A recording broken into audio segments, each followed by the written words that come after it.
but again, like everything, you can't get rid of everything in your life. I have cups at work that have the ceramic streamers. So if you can do that, that's fine. The Tico is actually plastic. It's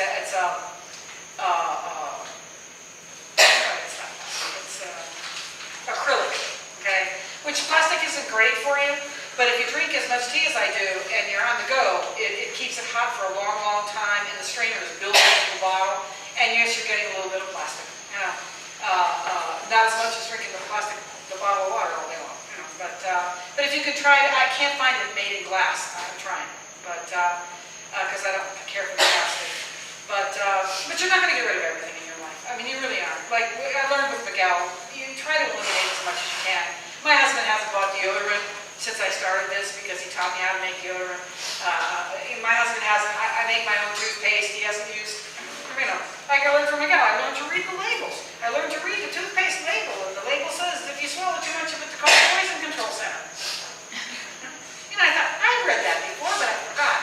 You know, I remember reading that years ago, but I didn't think about it. You know, so and I gave up, and you give up some things that you love. I gave up perfume, and I used it one time we went out. I used it, but I gave up perfume. I make my own perfume, and it's okay. It's not as great as my other perfume, but you know, and you don't have to give it up all the time. You know, but it's like I'm a meat eater, but I try to buy organic meat. I mean,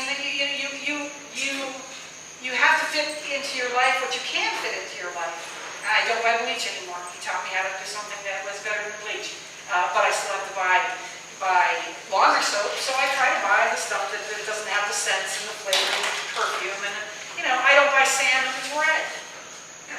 I mean, if you got to put dye in your fish so it looks good, that's just nasty, and we don't pay attention to it. And if I've learned nothing else by starting to do this, I've learned to pay attention to what I'm putting into my body, what I'm breathing, what I'm eating, and you know, what I'm drinking. You know, and I still drink vodka. Yes. Absolutely. I make tinctures also on the subject of vodka.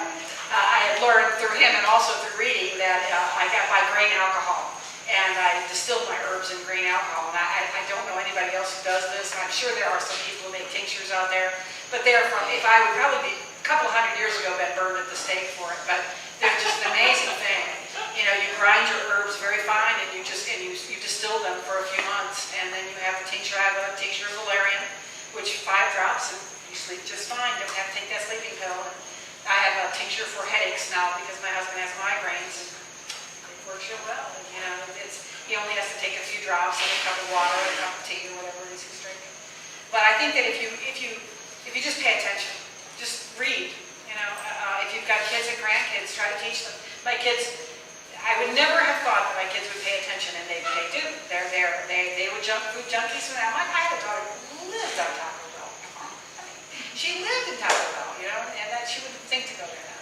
But I mean, you know, regardless whether it's a good place or a bad place, she has put more good things into her food and her diet and her, you know, what you drink, what you eat, you know. She's a wine drinker. There you go. but you know, you just, that's pretty much everything. It's just start to pay attention. You know, don't let the people who tell you that it's okay just blindly believe them like I did this doctor because he was a doctor. Because he's a doctor. I thought he knew what he was doing. I mean, aren't they supposed to? I mean, that's what they do, right? And then you learn that these are human beings, and they make mistakes, and some of them are deliberately bad. I mean, they really don't care. And I mean, you know, I went in for a problem and walked out, and without any test at all, holding a bag of celebrates, because that's what he said I should take. And I walked out the door, and as I was going, there was a garbage can, and I dropped it in and kept going, you know? But the doctor didn't give me a test. He said, well, I think that you need this. So he gave me this big bag of celebrates. And then I think it was like a month later that it was one of those drugs that was going to give you strokes, and I'm kind of glad I threw that away. I mean, they're so cultured to give you drugs all the time, and without even taking the time to find out what you really need. And drugs are wonderful, okay? There are some, I mean, you know, I'm not saying don't take drugs, and one of the things I cannot do is tell you not to take your drugs. But a lot of times if you can replace some of it, you know, there's some things that will, like, I have a tea for lowering blood sugar, and it's one of my most popular teas, and it's amazing how popular it is with young people, because there's so many young people who have high sugar levels. It's amazing. And we know what it's from. We know exactly what it's it's from. We know it's from the garbage they're eating and drinking and the Coca-Colas and that, we know what it's from. We're busy, we don't have time to make the good things, and they're eating a lot of stuff, they're drinking a lot of stuff. We know what it's from. And my mother-in-law, who absolutely hates hot tea, would make big, big pots of jugs of the cold tea, and she'd sip it throughout the day. And when she didn't stop taking her blood pressure medicine, she didn't stop taking her blood pressure medicine, her sugar medicine, her diabetes, her insulin, she was taking something else too, not just the insulin. And but she never got past a certain level. And after about a month, she went back, and the doctor said, "What are you taking?" Because it was lower than it had ever been. It wasn't drastic, but it was a help. It helped, And she ultimately could have backed off of her medicine a little bit, And that's the whole idea, is to try to back away from the drugs and get into something a little better. And that's it. Thank you.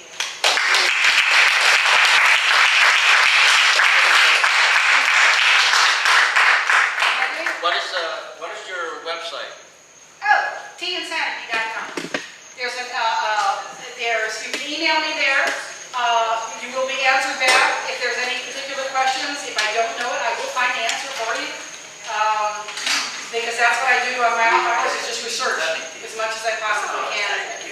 And you're welcome to come up and smell, and they're good things. We have the link.